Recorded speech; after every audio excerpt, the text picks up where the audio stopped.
sumber daya air dan juga pandangan atau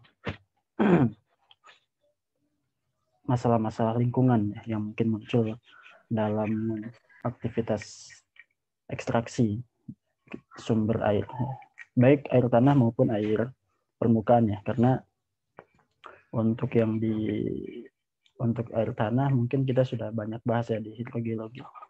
Nah, untuk yang di sini kita bahas lebih global, lebih keseluruhan.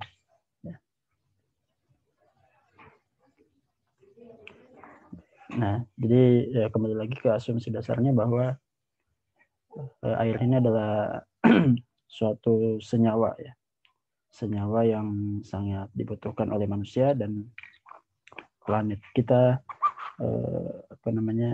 sangat ditopang oleh adanya H2O ini. H2O dalam bentuk liquid ya. Nah, ini yang dibutuhkan oleh manusia sebenarnya di sini, H2O dalam bentuk liquid. Kalau dalam bentuk padatan kan sebenarnya banyak. Di kutub itu banyak sekali, kemudian H2O dalam bentuk liquid tapi bercampur dengan ion juga banyak. Nah, itu tidak bisa digunakan oleh manusia. Nah, berarti sumber masalahnya adalah, atau sumber daya yang kita butuhkan itu adalah fresh water, air tawar ya. Air tawar memang H2O murni. Dia bukan padatan, juga bukan gas, dan juga dalam kondisi tidak tercampur oleh mineral apapun yang berbahaya bagi tubuh manusia.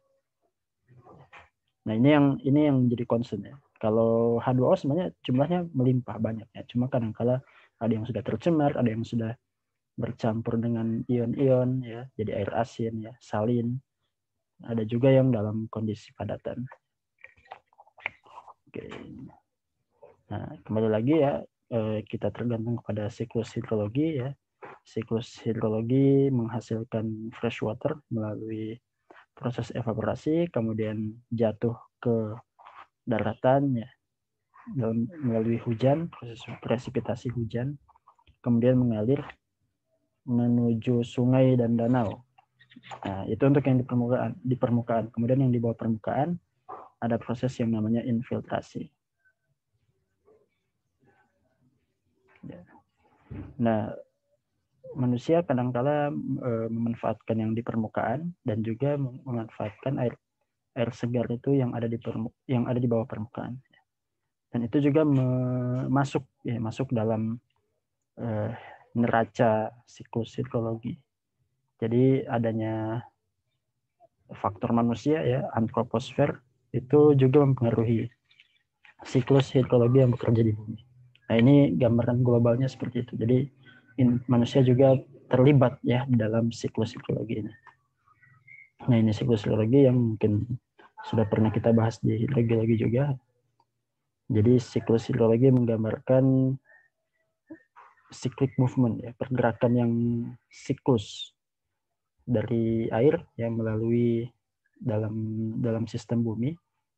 Ya, kemudian siklus ini dia dikontrol oleh adanya energi matahari. Jadi tidak mungkin ada evaporasi, tidak mungkin adanya hujan, tidak mungkin ada pembentukan awan kalau tidak ada namanya energi matahari.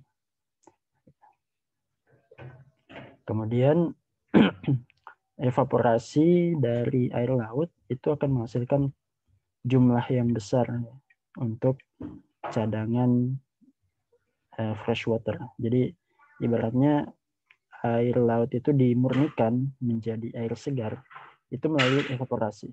Jadi dia menguap, air lautnya menguap, kemudian berubah menjadi berkondensasi menjadi butir-butir air hujan, jatuh ke bumi dalam bentuk liquid. Ya, nah itu kemudian yang nanti akan dimanfaatkan oleh manusia dan juga makhluk-makhluk yang ada di daratan. Nah, sumber utama manusia untuk fresh water itu adalah sungai dan danau dan juga groundwater system. Jadi dari permukaan maupun dari bawah permukaan. Groundwater itu bisa ditemukan dia dominannya mungkin di batuan yang berporos, batuan sedimen, namun juga dia bisa ditemukan di batuan beku dan batuan metamorf yang fracture, yang terkekarkan. Nah, itu adalah sifat-sifat dasar air yang kita temukan di bumi ya, beserta siklusnya. Jadi ya gambar ini akan sangat memudahkan kita untuk memahami itu. Jadi ada evaporasi, kondensasi, presipitasi, itu artinya hujan. Kemudian nanti ketika hujan kemungkinannya cuma dua, apakah dia run off atau infiltrasi. Kalau dia run off maka dia menjadi surface water, kalau dia infiltrasi maka dia akan menjadi groundwater. Dan semuanya akan mengalir ke ya satu titik di sini.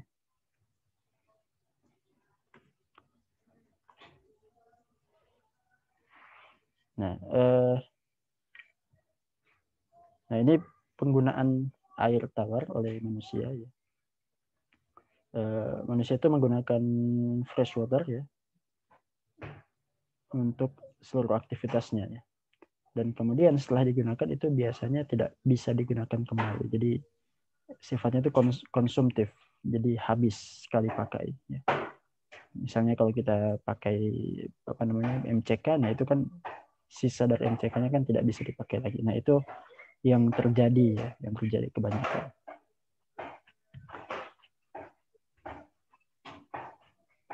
Nah, ini ada beberapa jenis, ada dua jenis penggunaan air. Yang pertama namanya off-stream. Ya, off-stream ini artinya penggunaan off-stream ini artinya ketika air itu kita ambil dari sumbernya, ya, kemudian kita buangnya itu di tempat yang lain. Misalnya contohnya air tanah.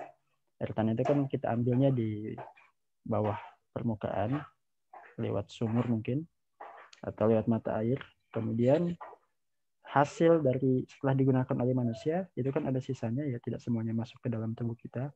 Nah sisanya itu dibuangnya itu di tempat yang lain, di mana tempat yang lain dengan yang kita ambil tadi. Jadi kalau kita ambilnya di bawah tanah, kita buangnya dia di permukaan, di selokan, di sungai ya, atau di laut. Nah itu namanya penggunaan yang sifatnya off stream. Nah kemudian yang kedua ada yang namanya penggunaan yang sifatnya in stream. Nah, ini kalau kita mengambil airnya itu tempatnya sama dengan tempat kita membuangnya. Jadi contohnya kita mengambil air di sungai, kemudian setelah digunakan air tersebut dibuang kembali di sungai. Nah, itu namanya penggunaan in stream. Nah, ini masalah istilah saja ya. Jadi intinya ini yang nanti akan berpengaruh kepada perhitungan neraca hidrologi ya. Hidrologic balance-nya. Neraca hidrologinya ya ini nanti yang akan berubah gitu. Ketika artinya kita dengan penggunaan ini kita memindahkan sejumlah air dari satu tempat ke tempat yang lain. Tapi kalau yang in stream kita tidak memindahkan, tapi kita cuma mengambil kemudian menggunakan, dikembalikan lagi ke tempat asalnya. Oke. Nah ini catatannya terkait dengan penggunaan sumber daya air yang disediakan oleh PDAM di Indonesia dibandingkan dengan kapasitasnya. Ini permintaan ya, demand dibandingkan dengan kapasitas PDAM. Jadi terlihat memang di sini permintaan terkait dengan air bersih itu memang sangat tinggi sekali. Namun kapasitas dari PDAM itu tidak terlalu banyak. Jadi dia adanya di bawah sini. Ini kalau untuk di Jawa. Kalau untuk di Indonesia rata-rata seperti ini. Permintaan di Indonesia pada tahun 2020 mungkin sudah di posisinya di sini. Maka PDAM cuma bisa menyuplai setinggi ini saja. Artinya di sini ada gap yang itu bisa ditutupi ya, misalnya dengan penggunaan dari sungai atau penggunaan dari sumur sendiri ya. Nah, intinya apa? Intinya PDAM belum bisa menutupi. Artinya ketersediaan airnya air bersih utamanya itu belum semuanya terjangkau ya, sehingga masih banyak PR lah istilahnya untuk PDAM untuk di Indonesia khususnya, untuk menambah kapasitas ya. Nah, PDAM itu dia bekerjanya menyediakan air yang sumbernya itu bisa dari groundwater atau bisa juga dari surface water dan kemudian dialirkan. Jadi tugasnya mendistribusikan air bersih. Oke, nah ini jenis-jenis sumber daya air bersih yang digunakan ya secara dalam tanda kutip tradisional karena sudah digunakan sejak zaman dahulu. Nah, ini tindakan-tindakan yang digunakan, yang dilakukan oleh pemerintah ketika mengalami keterbatasan sumber daya air. Jadi yang biasanya digunakan atau dilakukan adalah yang pertama adalah meningkatkan storage capacity, ya, meningkatkan kapasitas penyimpanan. Jadi menambah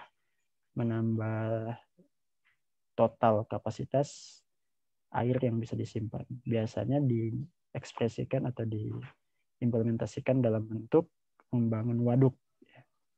Jadi waduk itu tujuan utamanya itu adalah menjadi sumber cadangan air bersih.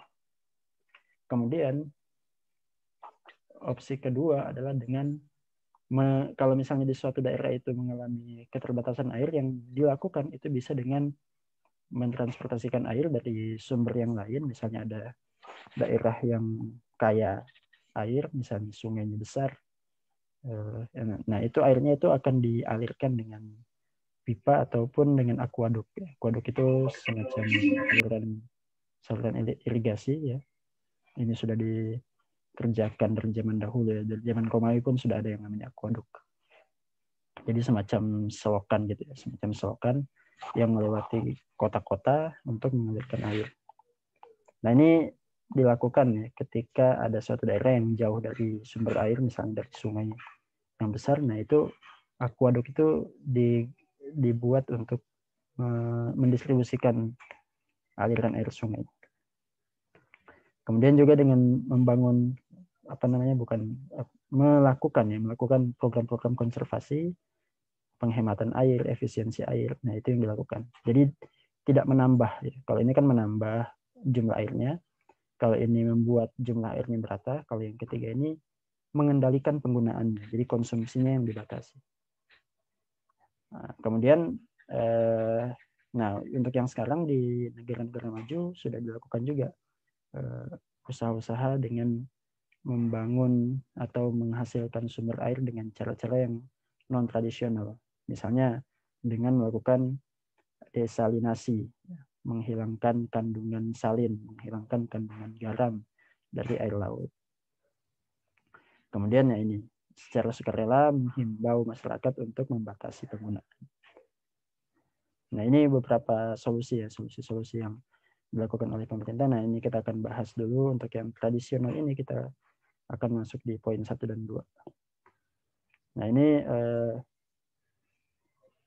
sumber daya air yang pertama yang tradisional digunakan yaitu surface water, air permukaan. Air permukaan di sini dalam artian sungai besar, rivers atau streams, sungai yang kecil.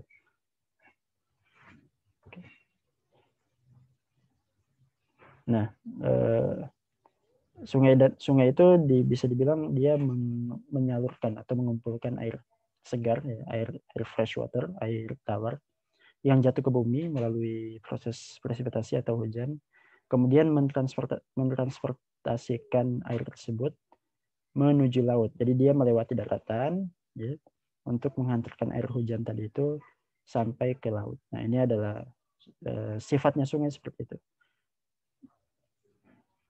Nah, dalam konteks supply air bersih untuk aktivitas manusia, biasanya lingkungan atau daerah yang punya lingkungan yang lebih lembab itu biasanya mempunyai jumlah sungai yang lebih banyak. Misalnya seperti di Indonesia yang lebih humid, lebih lembab, lebih basah. Nah, itu biasanya itu lebih banyak sungainya dibandingkan dengan misalnya daerah-daerah di Timur Tengah, di gurun itu pasti lebih sedikit. Sehingga bisa menghasilkan sumber daya air yang lebih besar juga. Sehingga, nah ini makanya ya aktivitas masyarakat itu pasti akan lebih hidup di daerah-daerah yang punya banyak sungai. Dan juga kalau dalam riset paleontologi manusia ditemukan memang fosil-fosil manusia purba itu ditemukan banyak di endapan-endapan sungai, ya, endapan teras sungai.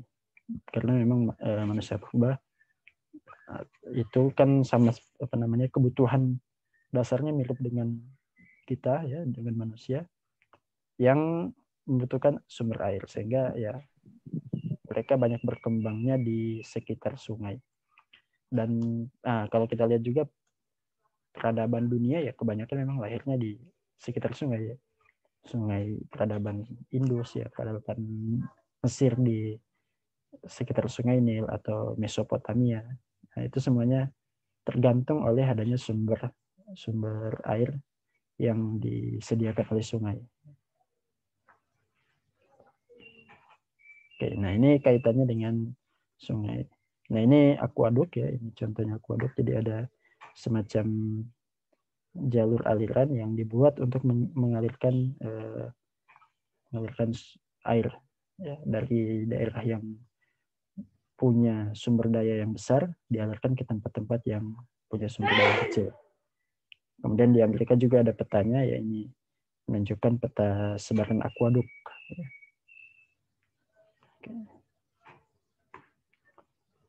Nah, kemudian sumber air permukaan yang lain yaitu danau, ya, atau juga danau buatan, ya, waduk. Nah, meskipun ya di sini disebutkan meskipun danau itu dia terbentuknya secara natural, secara alamiah, ya, dan juga mempunyai sumber yang luar biasa, sumber air segar yang luar biasa, air tawar yang luar biasa. Namun secara fitur geologi ini biasanya sulit untuk ditempati oleh manusia, karena memang biasanya danau-danau ini atau danau yang alami ini itu biasanya punya fitur bentang alam yang di sini disebutkan secara geologi mudah. Artinya, ya, kalau masih ingat di teori geomorfologi, kalau secara geologi mudah itu artinya bukit-bukitnya masih jelas, ya, lembah-lembahnya masih jelas, reliefnya tinggi, ya. Jadi ada variasi antara bukit dan lembahnya itu sangat sangat jelas terlihat. Artinya dia tidak terlalu datar gitu. Artinya ya secara pengembangan wilayah, ya, kalau misalnya kita mau membangun kota, membangun bangunan-bangunan yang banyak, itu tidak mendukung gitu. Sehingga ya sangat jarang gitu kita menemukan ada kota yang bersebelahan dengan danau. Ya. Karena danau itu biasanya posisinya ya kalau bukan di gunung, ya dia itu di pada geomorfologi yang berbukit-bukit. Nah, ini yang menjadi kendala, ya. Jadi di satu sisi danau itu punya sumber daya air yang sangat besar, tapi juga di sisi yang lain manusia tidak begitu tertarik untuk tinggal di dekat danau yang alami. Sehingga adanya teknik pembuatan waduk, ya, itu membantu untuk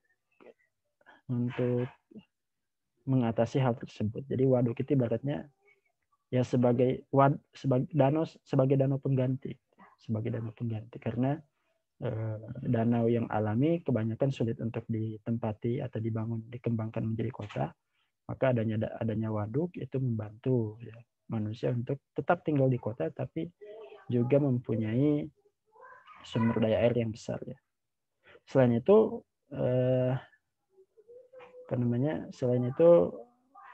waduk itu juga bisa dimanfaatkan untuk keperluan yang lain. Misalnya bahkan ada waduk yang bisa digunakan untuk membangkitkan energi listrik, ya, PLTA.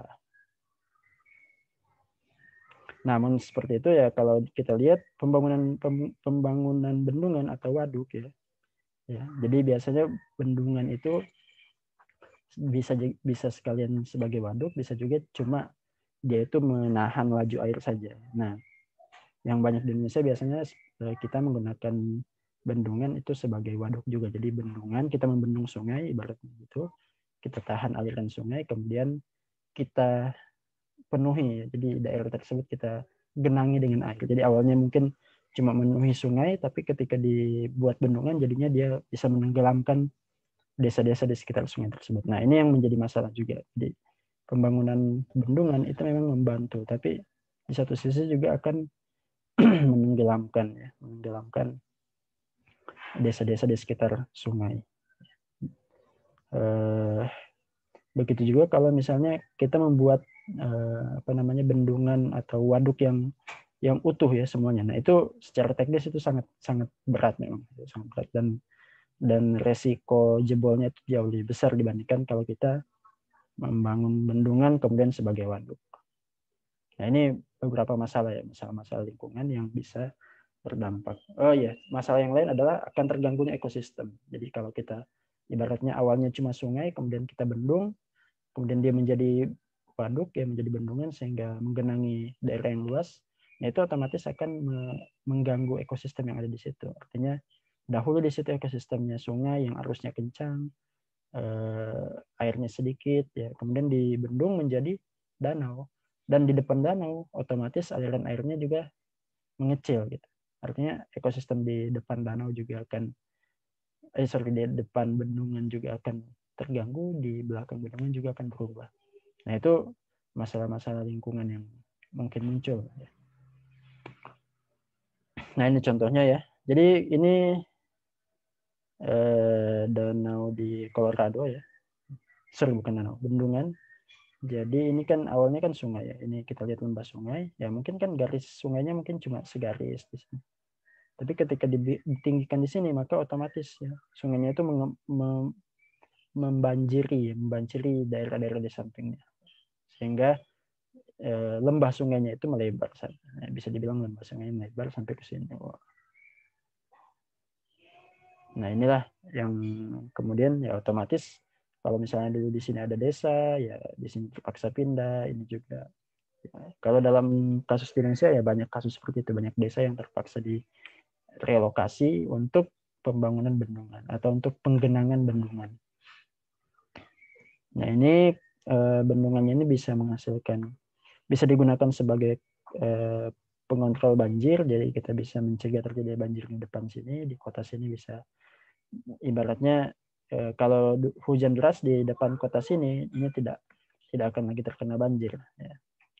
Namun dan juga di sini bisa digunakan untuk mengalirkan aliran air untuk memutar turbin, jadi akan ada pembangkit listrik. Nah, kemudian sumber daya tradisional yang selanjutnya yaitu groundwater ya, sumber daya air tanah. Nah, ini ada 3 faktor ya yang mempengaruhi atau menentukan kualitas dari air tanah ini. Yang pertama adalah air tanah ini dipengaruhi oleh kuantitasnya.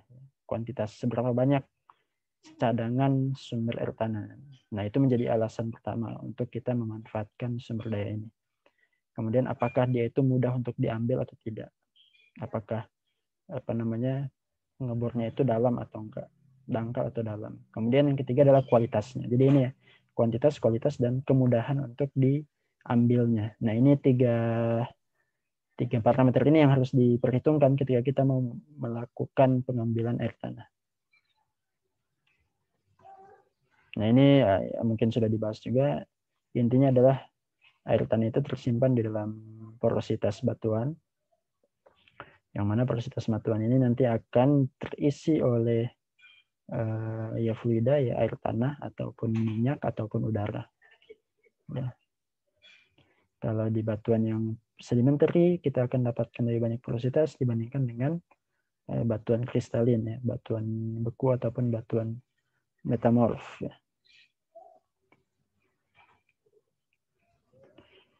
Nah, ini mungkin juga sudah pernah dibahas ya di hidrogeologi, jenis-jenis aquifer harus kita cek kembali, harus kita refresh kembali bahwa ada 2 jenis aquifer ya, aquifer yang sifatnya unconfined dan confined.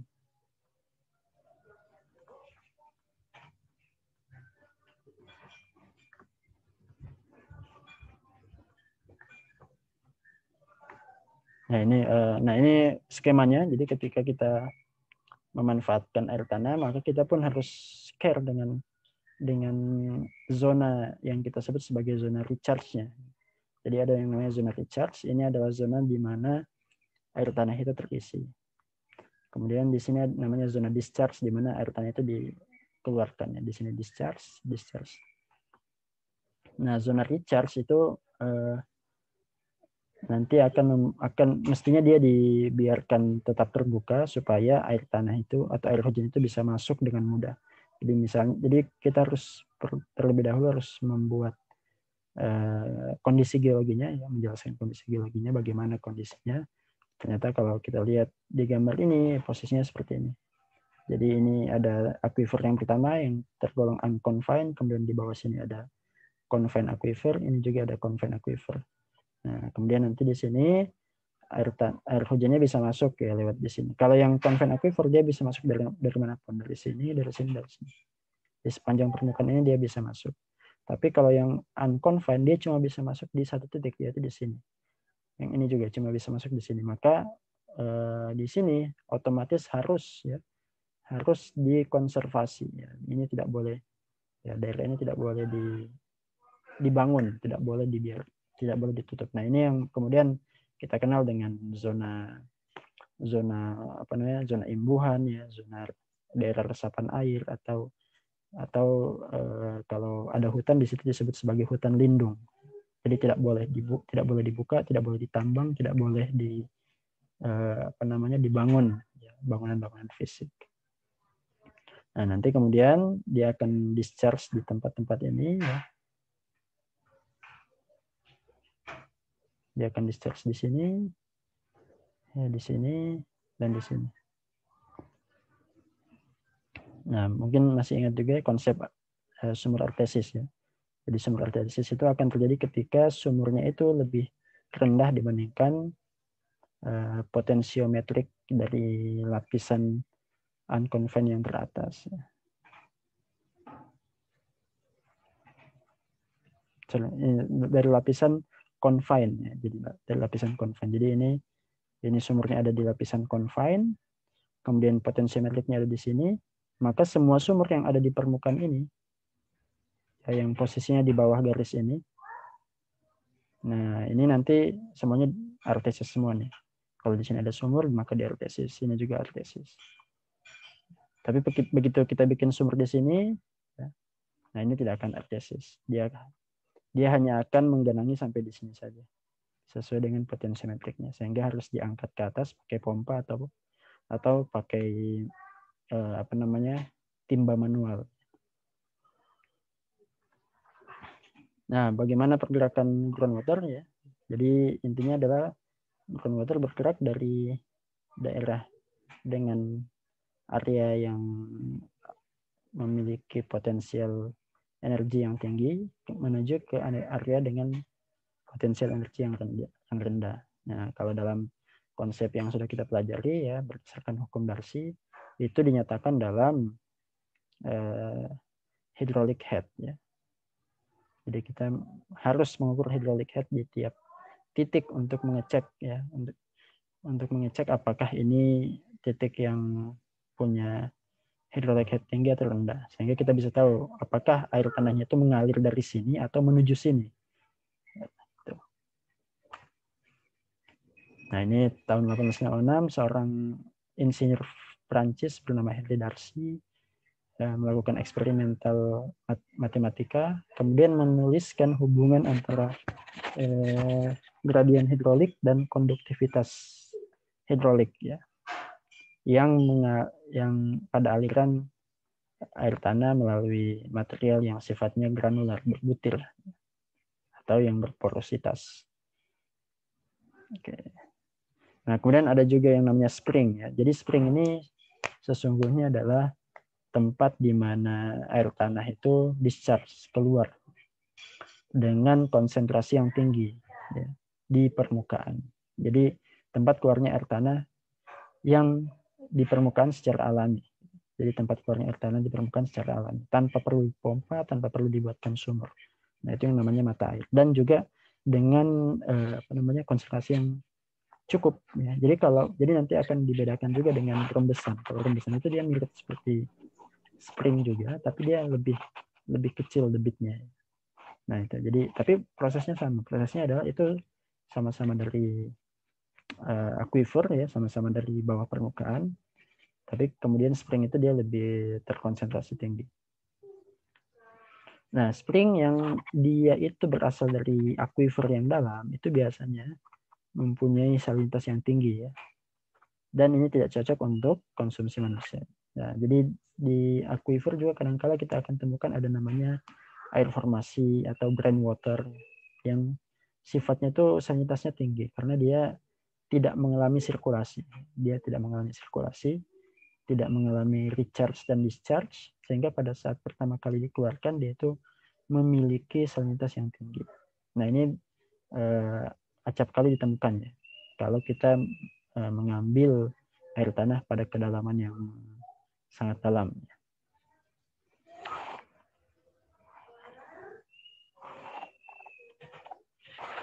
Nah ini tapi ini ada fungsi lainnya ya untuk air tanah dengan high salinity itu biasanya. Nah ini yang disebut kemudian air mata mineral ya.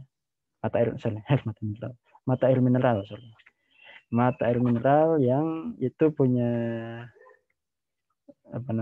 kandungan garam yang bisa digunakan untuk memasak dan mengawetkan makanan ya. Kalau di zaman dahulu sebelum ada kulkas, nah mengawetkan makanan itu biasanya pakai garam. Nah, ini khusus untuk mata air yang punya salinitas yang tinggi. Oke, nah kemudian bagaimana ketika kita mengambil air tanah dengan sumur ya, water wells, maka ya ini kita akan mendapatkan apa yang namanya kerucut drawdown. Nah ini mungkin sudah dibahas juga di hidrogeologi. Jadi ada bentukan semacam kerucut yang akan dihasilkan ketika kita itu mengambil air tanah dari sumur. Ya.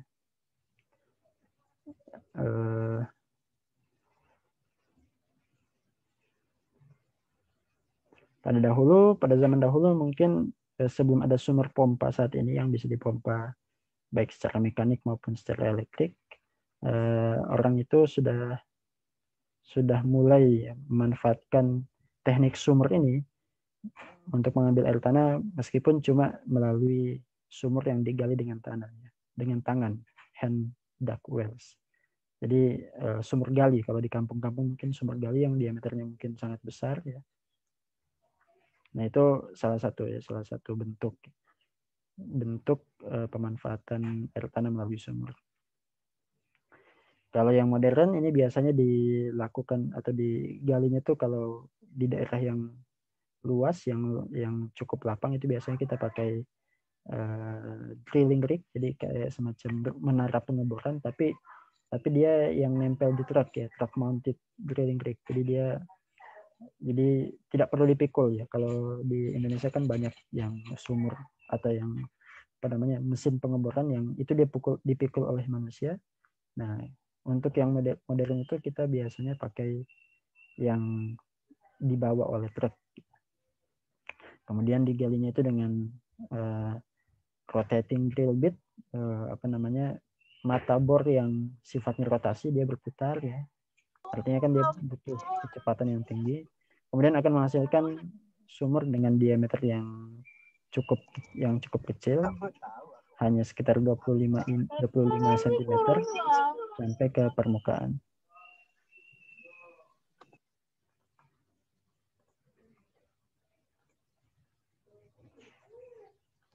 Oke. Nah, kemudian setelah dibuatkan lubang ya, kemudian ditempatkan suatu pompa, kemudian pompanya itu dijangkaukan ke permukaan air, maka airnya itu bisa ditarik ke atas ya dengan dengan adanya gaya yang dihasilkan oleh pompa tadi.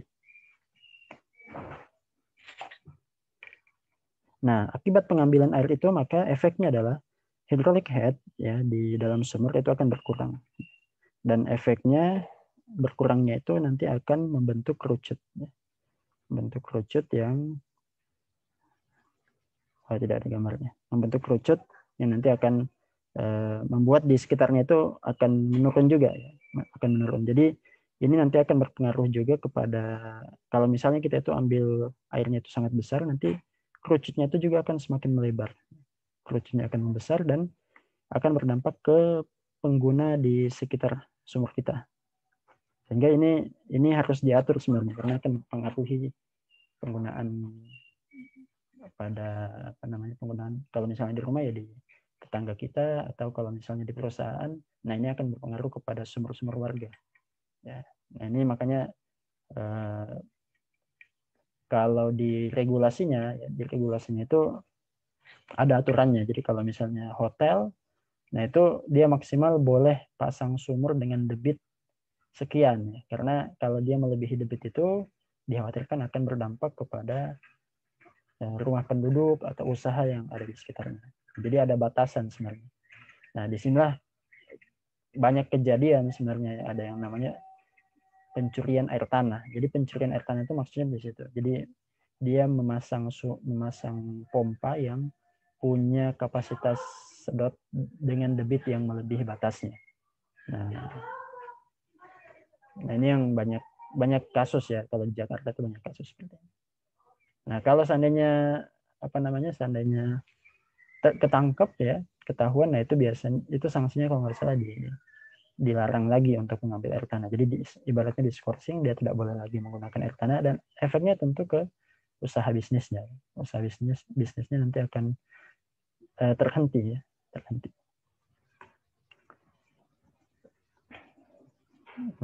Nah, apa saja impact dari pengambilan air tanah? Nah, ini akan kita bahas di bagian ini.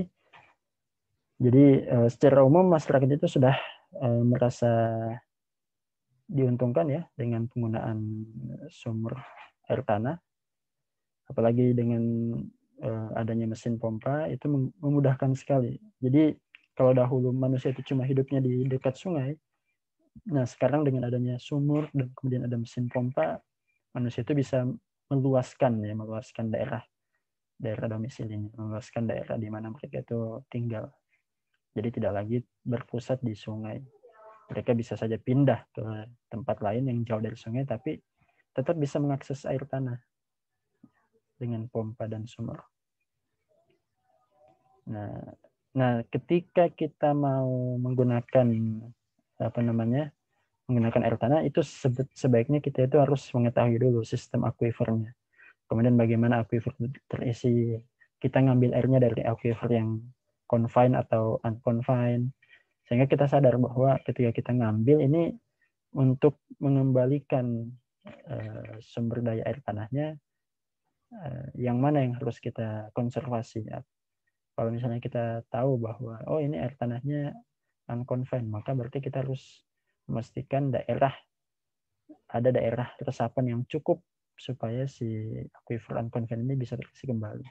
Kalau kita tahu bahwa kita mengambilnya di aquifer yang confined, maka kita harus pastikan di mana lapisan confined aquifer ini tersingkap, maka disitulah harus dibuka daerahnya, harus dipastikan tidak ada penutup yang membuat infiltrasi air itu menjadi sulit terjadi.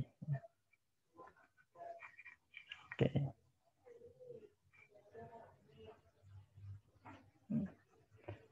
Nah ini karena apa? Karena utamanya kalau di Indonesia mungkin hujan itu relatif merata ya. Di beberapa pulau malah bisa dibilang hujan itu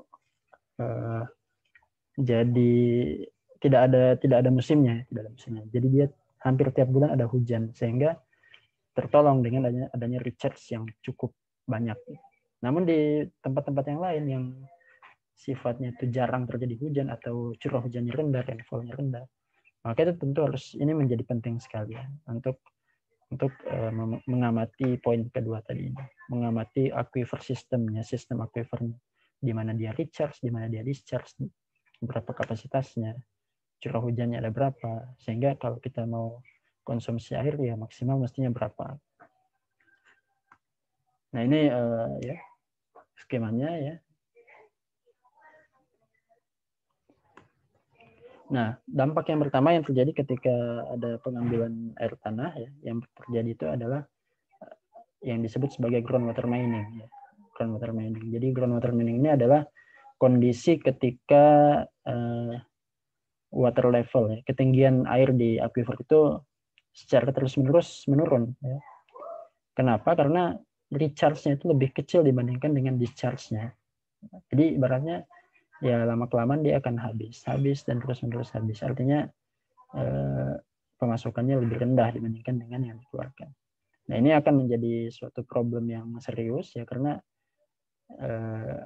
ya tentu akan pada suatu titik dia akan habis ya. Pada suatu titik dia akan habis jika terus-menerus seperti itu.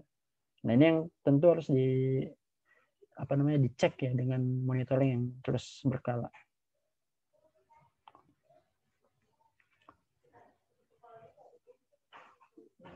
Oke.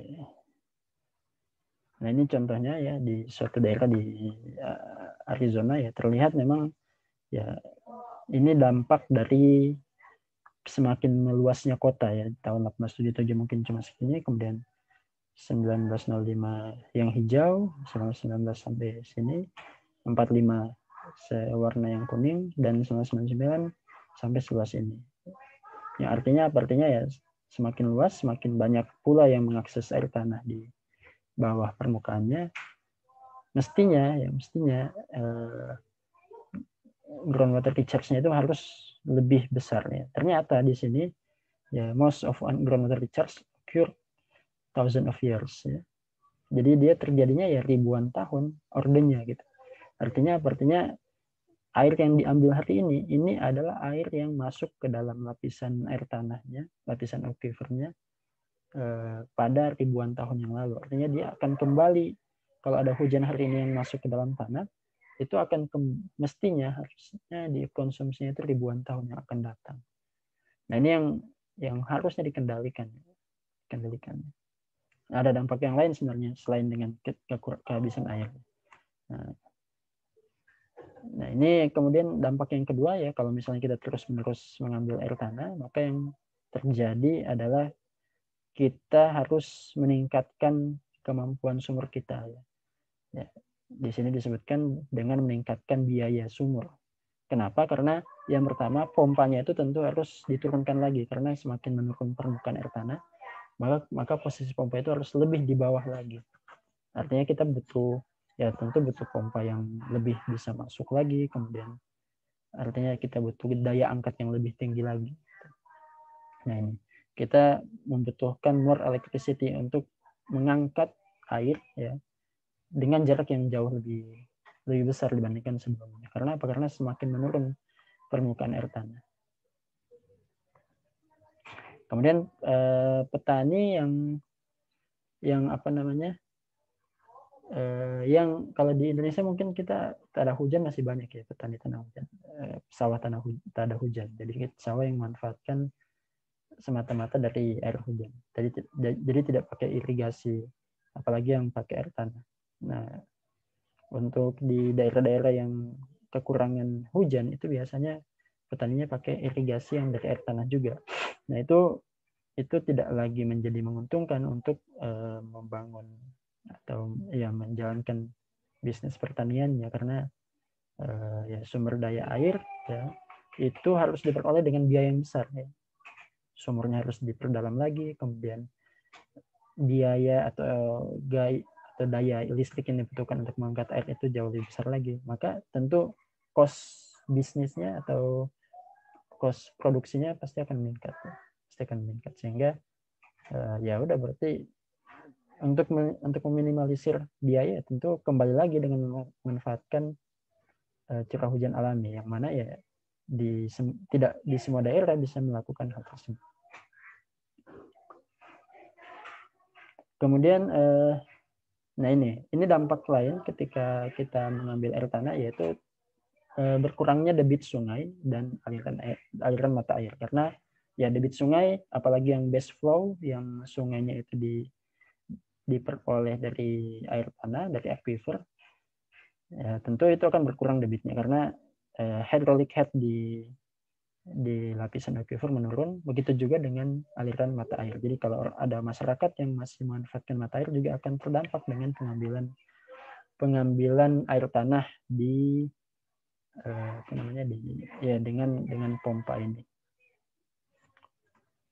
Nah ini ya gambaran juga, jadi ini progres dari tahun 2 peta ya, tahun 1880 di daerah Savannah di Georgia pesisir. Nah, kita lihat ini masih biru, artinya masih apa namanya? Ya ini menunjukkan kondisi air tanahnya ya. Kondisi air tanahnya itu hydraulic head-nya ya di sini. Net decline. Oh, penurunan. Ya, penurunannya. Nah, ini tahun 1880 ya. Kondisinya seperti ini. Kemudian ketika 1986 di posisi pusat kotanya ya semakin menurun ya. Efek dari pemompaan yang berlebihan.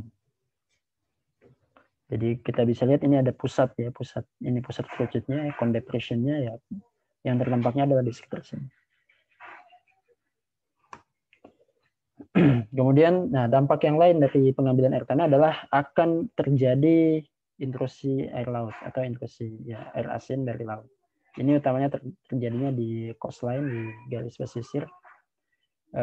Awalnya normalnya kan air dari daratan mendesak menuju keluar, menuju ke air laut. Artinya apa? Artinya kenapa dia bisa begitu? Karena hydraulic head di daratan itu lebih tinggi dibandingkan dengan di tepi laut, ya, sehingga air yang dari daratan itu akan mendorong ke laut.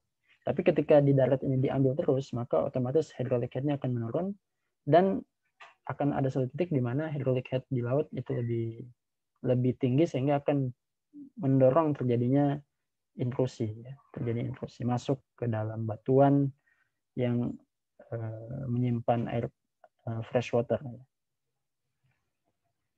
Nah intinya di situ, intinya nanti akan masuk ya intrusi air laut, kemudian ya ini nanti akan bercampur, ya, bisa bercampur, dan juga kalau sudah bercampur ya itu tidak bisa lagi digunakan oleh masyarakat. Nah ini ilustrasinya. Jadi kalau posisi awalnya adalah seperti ini,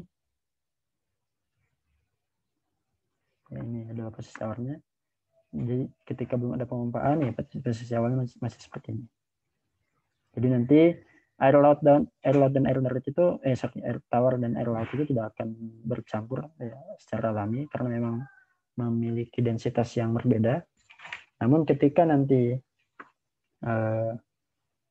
dia itu apa namanya diambil pemompaan ya, kemudian potensiometriknya akan menurun. Nah nanti akan terjadi aliran balik di sini. Jadi dia akan awalnya ini ke atas ya, mendesak ke atas. Nah ini nanti akan mendesak balik ke bawah di sini. Dan di sini nanti potensi tercampurnya akan tinggi. Jadi awalnya dia gerak ke atas karena dia terdesak oleh perbatasan ini ya, mixing zone-nya, pertemuan antara air tawar dan air lautnya. Tapi karena air tawarnya semakin melemah, hydraulic head-nya rendah, maka dia akan mendesak ke sebelah sini. Nah, disinilah nanti akan terjadi percampuran dan kemudian bisa masuk ke sumurnya ini.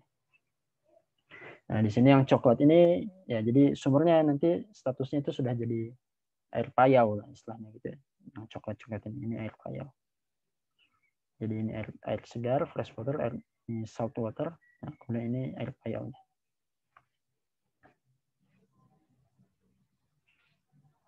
Nah, kemudian dampak yang lain adalah terjadinya land subsidence ya, terjadinya penurunan tanah. Nah, ini adalah efek dari adanya belum dijelaskan di sini mungkin ya. Karena adanya dampak dari efektif stres ya. Jadi adanya tekanan efektif, dahulu ya tanah itu dia ditopang oleh adanya istilahnya tekanan pori, adanya molekul-molekul air. Manakala molekul airnya dicabut ya dikeluarkan, maka otomatis lapisan tanahnya akan memampat kehabisan air, maka disitulah terjadi akumulasi yang nanti akan terlihat di permukaan dalam bentuk land subsidence. dalam bentuk penurunan tanah. Nah, ini ilustrasinya. Jadi kalau awalnya seperti ini, jadi ini ada lapisan impermeable-nya, ini juga ada lapisan impermeable, ini juga. Ini tanahnya sudah. Nah, ini posisi awalnya ya, potensiometriknya di sini, artinya dia masih artesis. Ini akuifernya, manakala akuifernya diambil terus ya.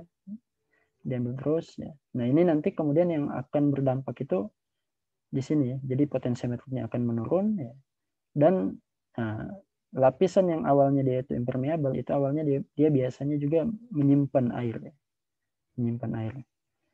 Nah, tapi manakala airnya itu menurun, potensiometrik menurun, maka dia akan ibaratnya tekanan porinya juga akan menurun. Jadi dia akan ibaratnya kehilangan daya dukung sehingga dia akan tertekan ke bawah.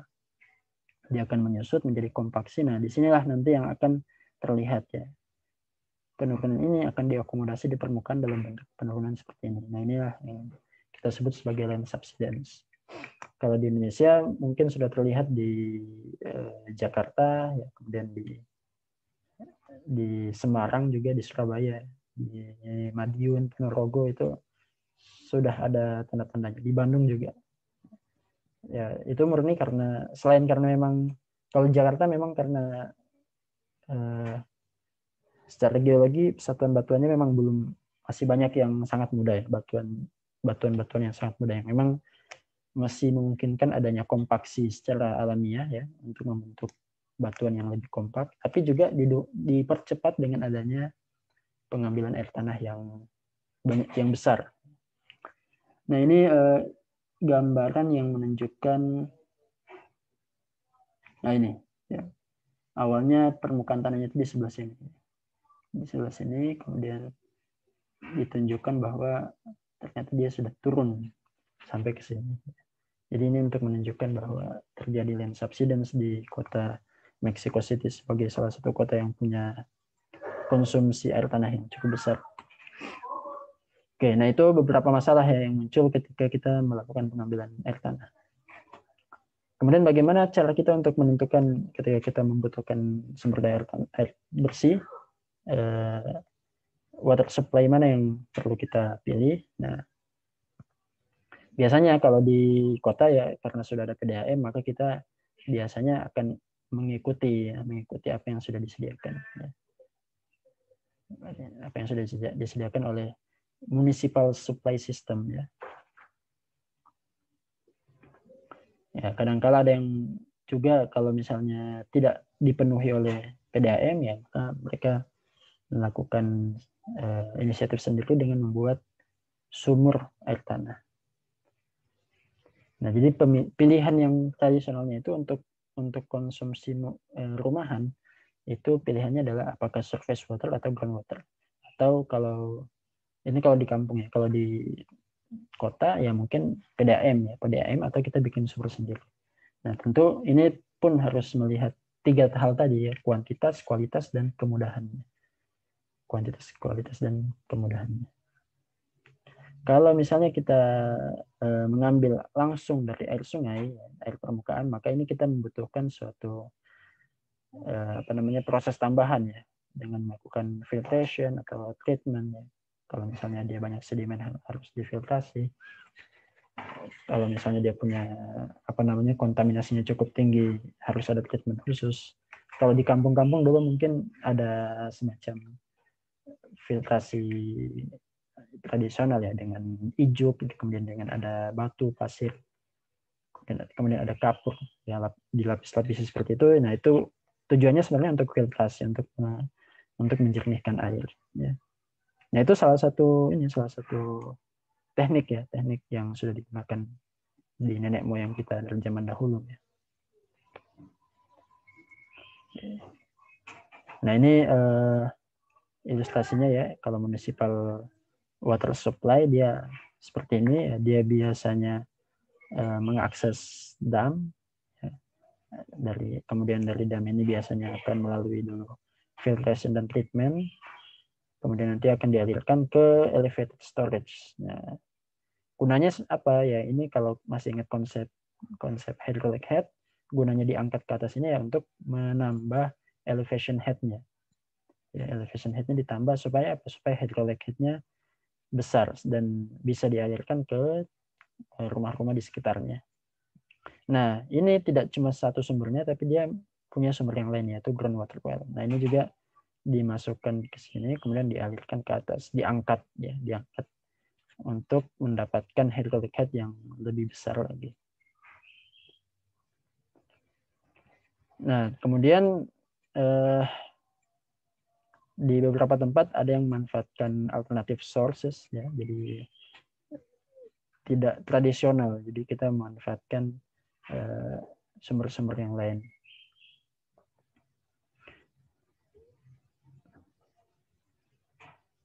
Nah, jadi ini biasanya dilakukan jika dua sumber tadi tidak memadai. Sumber untuk sumber untuk di air permukaan dan di groundwater itu tidak cukup memadai atau sudah berbahaya untuk kalau terus-terusan diambil. Nah, maka biasanya itu akan dilakukan alternative sources. Jadi kita akan gunakan sumber-sumber alternatif. Nah, sumber alternatif yang pertama adalah yang banyak juga digunakan. Nah, ini adalah desalinasi. Jadi kita mengambil air laut yang salinitasnya tinggi, kemudian dihilangkan kandungan garamnya. Makanya kan namanya desalinasi, salinnya dihilangkan. Nah, ini prosesnya ada dua. Yang pertama namanya distilasi, ya. Kalau distilasi ini yang mirip terjadi pada proses evaporasi. Jadi airnya diuapkan dahulu, ya, kemudian uap airnya itu dikondensasikan kembali. Sehingga yang menguap tadi itu adalah H2O saja. Jadi garamnya tidak ikut menguap karena memang beda titik uapnya. Kemudian uap airnya ini akan dikondensasikan untuk menjadi air tanah. Nah, ini tentu butuh energi, minimal energi panas. Ya. Energi panas untuk menaikkan suhu airnya. Kemudian teknik yang kedua adalah dengan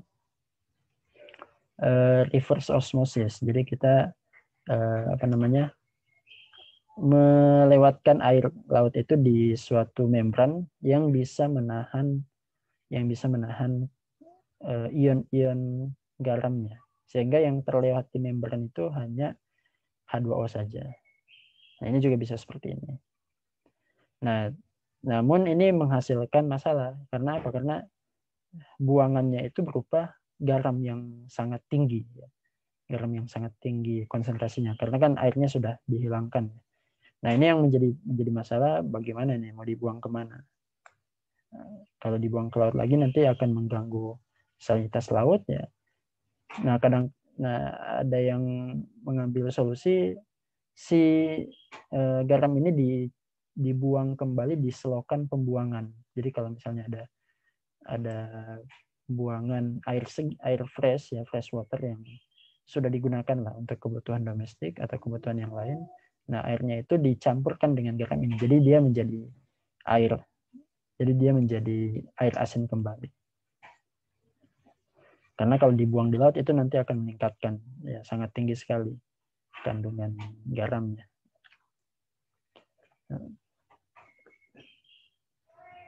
Nah, ini jadi karena dia punya cost yang sangat tinggi, biaya yang sangat tinggi, desalinasi ini biasanya hanya digunakan di daerah-daerah yang memang sangat-sangat butuh, ya, sangat-sangat punya masalah suplai air, dan juga oleh negara-negara yang punya kemampuan finansial, ya, punya sumber daya finansial yang tinggi.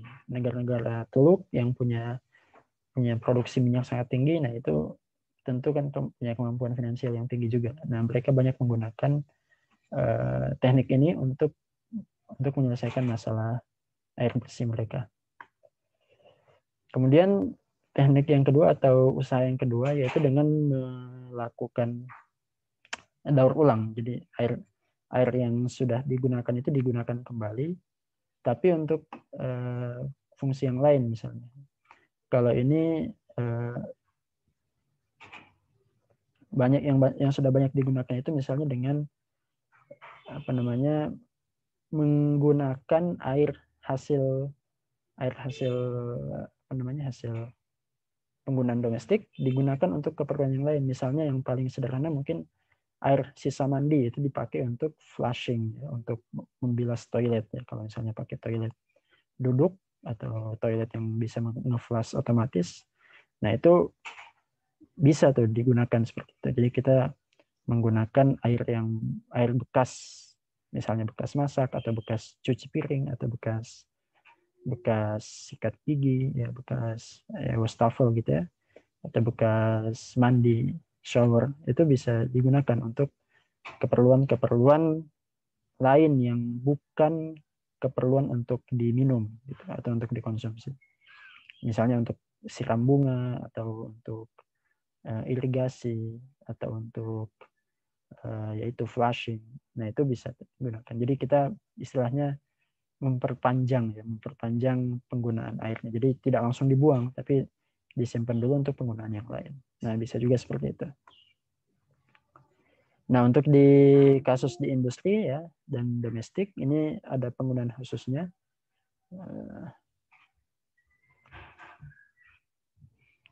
Nah, ini biasanya juga berkaitan dengan insentif ya, insentif untuk bisnis. Jadi kadang-kadang ada bisnis yang dia itu menggunakan air ya, menggunakan air untuk proses-proses di pabriknya.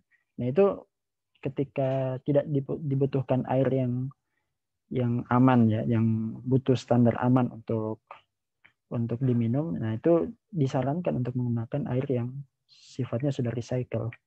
Ya, jadi misalnya ada proses pabrik yang butuh pendinginan melewati air, jadi si mesinnya atau si prosesnya itu jadi mesinnya itu harus dilewati oleh air supaya kondisinya menjadi dingin. Nah itu kan sebenarnya tidak butuh air yang bersih banget gitu. Nah itu bisa tuh menggunakan air yang sifatnya recycle. Nah kalau untuk di perumahan ya ini nanti sebentar. Oh ya, kalau yang perumahan yang seperti tadi, jadi kita menggunakan bekas penggunaan yang lain untuk penggunaan yang tidak membutuhkan air yang safe. Nah, jadi kita lebih spesifik gitu mengklasifikasikan airnya. Ada yang safe untuk diminum dan dikonsumsi, maka itu khusus untuk diminum dan dikonsumsi. Tapi kalau air yang bekasnya itu digunakan untuk keperluan yang lain. Kemudian teknik yang lain adalah dengan melakukan aquifer storage dan recovery. Jadi intinya ini kita menyimpan kembali ya, menginjeksikan ya, di sini. Jadi kita menginjeksikan ke dalam aquifer ya, menggunakan sumur atau dengan disebar ya, di permukaan supaya apa namanya terjadi infiltrasi, tapi secara buatan. Jadi kita ibaratnya menambah isi dari aquifer yang mau kita konsumsi dengan dengan cara diinjeksikan ya. Nah ini ada masalahnya juga ya. Karena apa? Karena ketika kita memasukkan air ke dalam aquifer itu kan kita tidak yakin apakah airnya itu aman atau tidak. Kalau misalnya dia tidak aman, maka dia akan langsung bercampur dengan seluruh air yang ada di satu lapisan aquifer. Jadi ibaratnya kalau airnya tercemar di permukaan, kita masukkan ke dalam, nah maka yang akan tercemar itu bukan cuma air yang tadi masuk, tapi semua yang ada di lapisan aquifer itu akan punya kemungkinan tercemar. Nah ini masalah juga ya, masalah yang harus diselesaikan juga. Dan tentu memang butuh teknologi untuk mencegah ini. Kemudian ya ini yang sebenarnya mestinya bisa kita lakukan ya di Indonesia, karena memang di Indonesia ini punya banyak sekali rainwater. Jadi kita intinya ya ini melakukan collecting and storing rainwater. Jadi kita mengumpulkan air hujan ya mungkin sumber penadah ya istilahnya, penada hujan. Jadi kita atau sumber resapan. Jadi kita ibaratnya ketika ada air hujan yang turun di atap kita atau turun di halaman kita, nah air hujan itu ditangkap kemudian dialirkan dalam suatu tangki, yang gunanya itu menyimpan air. Jadi kalau misalnya di atap itu ada air hujan, nah itu dialirkan tuh, jadi tidak dibiarkan jatuh ke tanah. Nah, jadi dia mengalir kemudian masuk ke dalam suatu tangki, dan kemudian di tangki itu kita simpan airnya dalam jangka waktu yang cukup lama dan bisa kita ambil kembali ya untuk konsumsi di rumah. Nah, ini sebenarnya bisa sekali, sangat bisa sekali. Kita hanya membutuhkan suatu membangun suatu plumbing system ya supaya si airnya itu bisa ditangkap. Jadi ya tinggal tambahin pipa-pipa ya kemudian ditutup pipanya supaya, atau misalnya atapnya itu secara berkala dibersihkan supaya tidak tercampur gitu, ada kotoran-kotoran hewan misalnya atau sampah-sampah tumbuhan.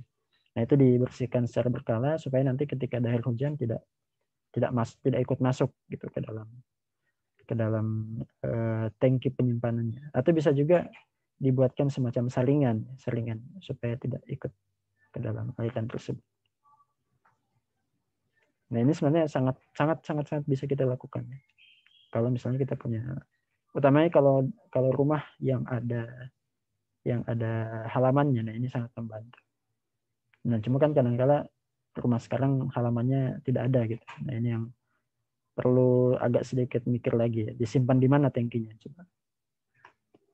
Kemudian cara yang lain adalah dengan melakukan konservasi ya. Konservasi itu artinya dengan mengendalikan konsumsi. Ya. Jadi kita intinya tidak menambah supply. Kita tidak bikin waduk, kita tidak bikin akuaduk ya, tidak membuat distribusinya, tapi kita mengendalikan konsumsinya.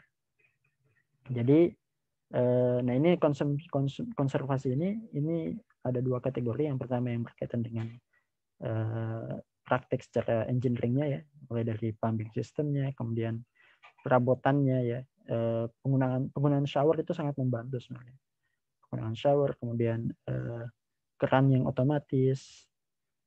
Nah itu semua dalam rangka untuk ini, dalam rangka untuk konservasi. Jadi kita mengendalikan penggunaan air. Kalau misalnya mandi pakai shower dan mandi pakai gayung itu kan lebih boros pakai gayung karena sekali siram kan itu tidak semuanya mengenai tubuh kita istilahnya. Jadi tidak semuanya terpakai untuk mandi karena kan ada yang langsung jatuh ke lantai. Nah itu kan sebenarnya boros dan statusnya langsung dibuang. Nah ini yang harus dikendalikan.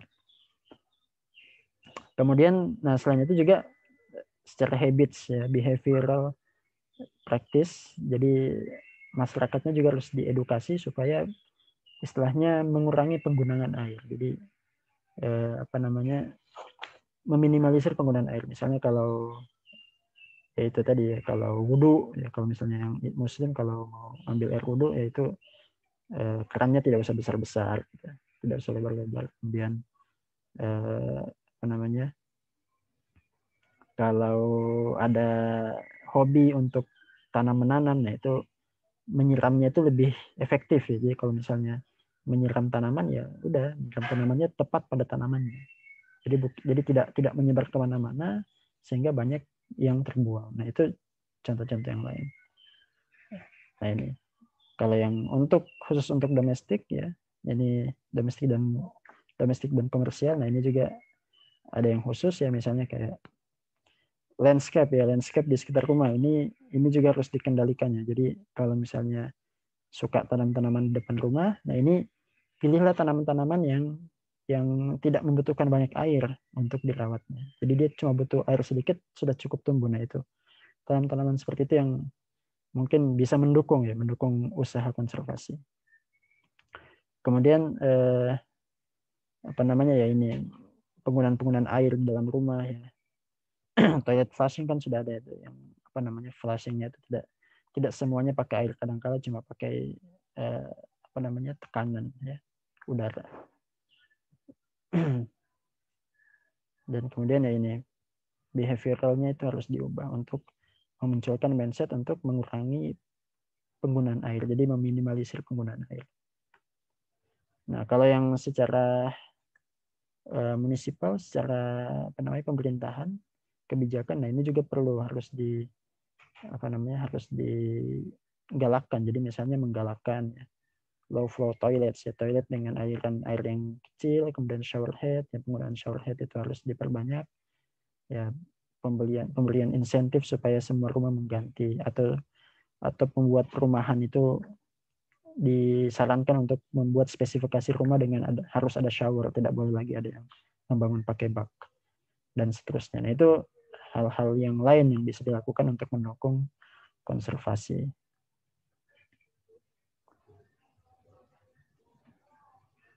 Oke. Nah, ini juga secara agriculture juga ya irigasi itu bisa dibilang irigasi yang tradisional yang masih apa namanya yang dikenal dari zaman dahulu itu mungkin masih dianggap terlalu banyak ya membuang air sebenarnya. Jadi mungkin bisa diefisiensi lah, dibuat efisiensi. Jadi sudah ada tuh irigasi dengan cara yang lebih efisien. Jadi irigasinya tidak dialirkan semuanya, tapi dia tepat. Jadi dia menetes, istilahnya drop irrigation. Jadi dia irigasi itu berupa tetes air pada tanam-tanaman langsung. Jadi dia tidak berupa dialiri ya, dialiri seperti sawah seperti. Nah, ini juga sebenarnya bisa dimodifikasi ya, untuk mendapatkan hasil berupa konservasi air tanah. Oke, itu mungkin materinya untuk hari ini ya. 1 jam lumayan. Silakan kalau ada yang mau didiskusikan.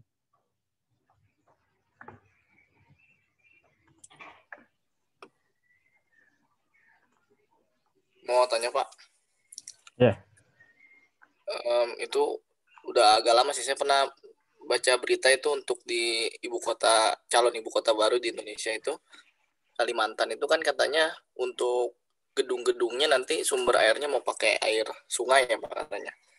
Nah itu kalau sumber airnya untuk kebutuhan infrastruktur pakai air sungai itu mengganggu ke ekosistem sungainya nggak sih sebenarnya sih Pak? Atau mungkin solusi untuk air yang kayak gedung itu lebih baik pakai airnya mungkin air tanah, air sungai atau seperti apa lebih baik penggunaan airnya?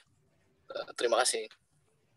Kalau gedung pembangunan atau apa nih? Pembangunan atau konsumsi?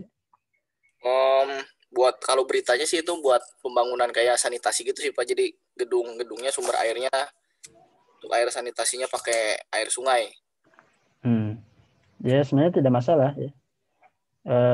Cuma yang jadi masalah itu kan di Kalimantan itu memang sungainya itu tidak terlalu deras sebenarnya. Jadi dia punya sungai-sungai besar, tapi sungai-sungai kecilnya itu tidak terlalu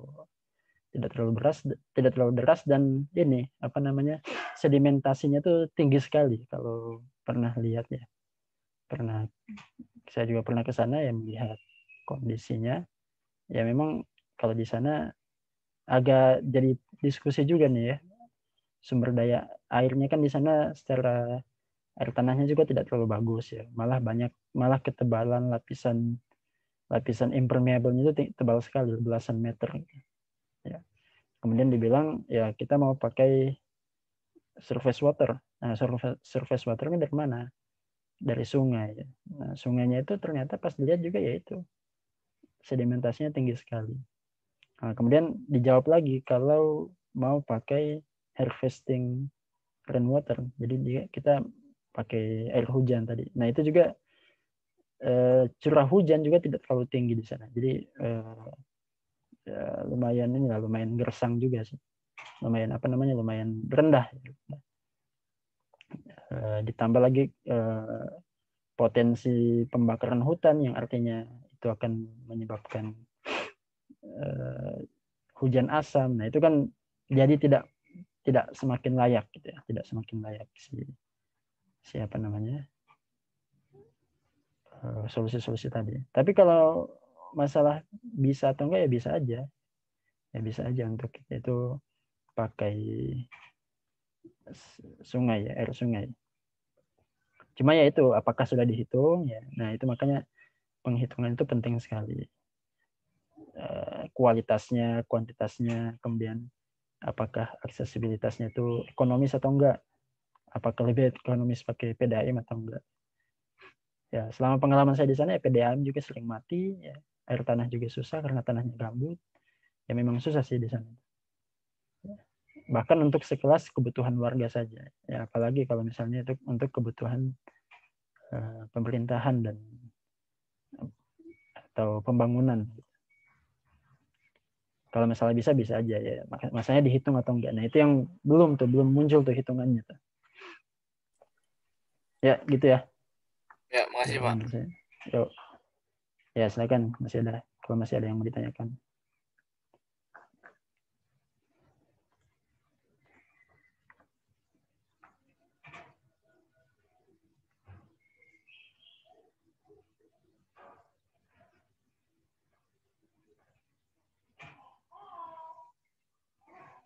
Oke, kalau tidak ada ya saya absen dulu ya. Daniel Baptista ada? Enggak ada ya. Muhammad Wildan Syaroni. Heru Budi Utomo. Micheline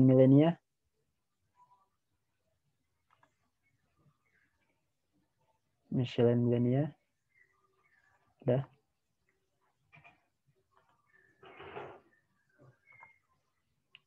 Riftika Ayu. Hadir, Pak. Intan Aulia. Hadir, Pak.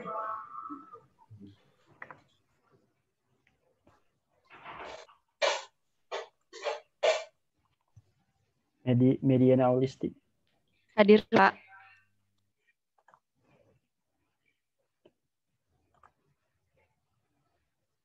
Mutiara. Hadir, Pak.